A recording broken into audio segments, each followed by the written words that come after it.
When a crisis looms or drops in your lap, how do you cope? Do you get angry? Do you panic? Do you pretend it's not happening and hang out at the beach with your friends, ignoring the social distancing recommendation?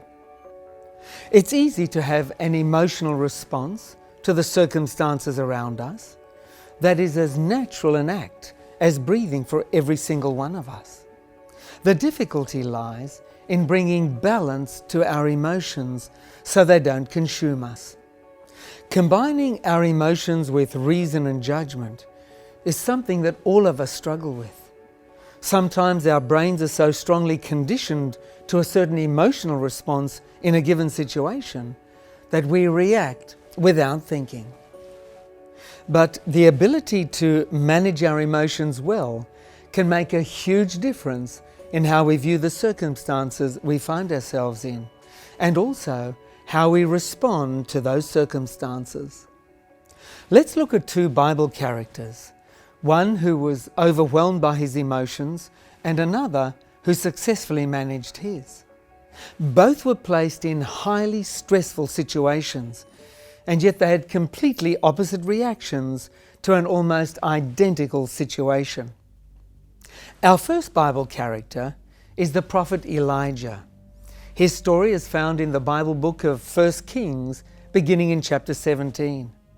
Elijah was instrumental in leading the people of Israel away from idolatry and back to God.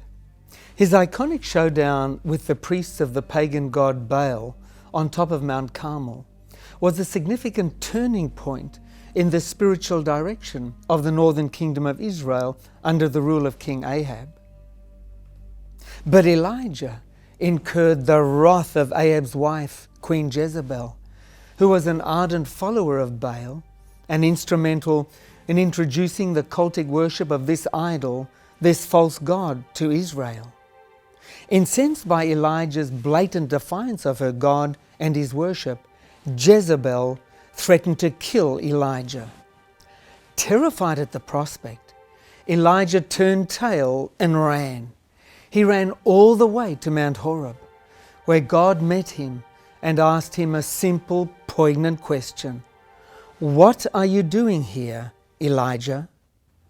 God had just given Elijah a tremendous victory on Mount Carmel. He had demonstrated his power before the entire nation of northern Israel. And yet, despite this, when Jezebel threatens him, Elijah gives way to his fears and runs. Elijah's response to the threats of Jezebel is a classic example of how our emotions can overwhelm us and strip us of our ability to reason. If Elijah had been able to manage his emotions better, he would have been able to think through his situation more rationally. He would have remembered how King Ahab had hunted him for 3 years and how God had kept him safely hidden during that time. He would have remembered how God had sent ravens to feed him while the rest of the land shriveled under a horrific drought. But he didn't remember any of this. All he could think of was Jezebel's threat, and his fear was so overwhelming that he ran. Without thinking, Elijah ran, when running should have been the last thing on his mind. On the other hand, remember the story of Daniel and how he was faced with a similar situation, but reacted completely differently? Daniel woke up one morning to a knock on his door. Daniel chapter 2 details how King Nebuchadnezzar, incensed by the inability of his wise men to tell him about a dream he had had, orders that all of them should be executed. Being one of the king's wise men, but also completely unaware of the situation, Daniel is informed early one morning by the king's executioner that it's time to die for something he hadn't done and wasn't even aware of. But Daniel doesn't run. Instead, he is calm. Surely he must have been afraid, or at the very least shocked. But he manages to control his emotions enough to ask intelligent questions and understand the situation. Once he has a clear grasp of what is happening, He must have realized how impossible the situation was. No human being could possibly comply with the king's absurd request, but he still doesn't panic or give way to fear.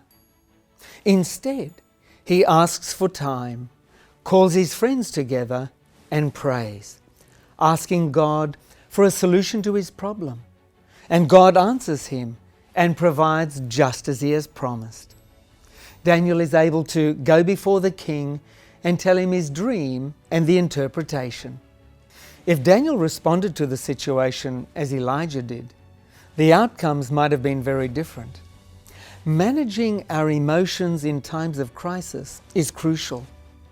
When you're faced with an overwhelming problem, remember 3 things. 1. Stop.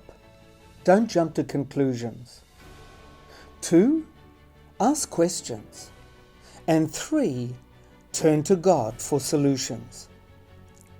If you do these 3 things, chances are you'll end up like Daniel, victorious and in control of an otherwise impossible situation.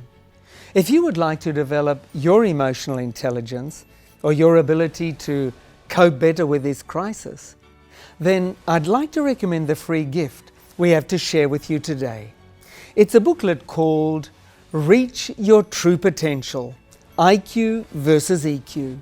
Please visit us at the Incredible Journey website or feel free to text us or phone us. Here's the information you need.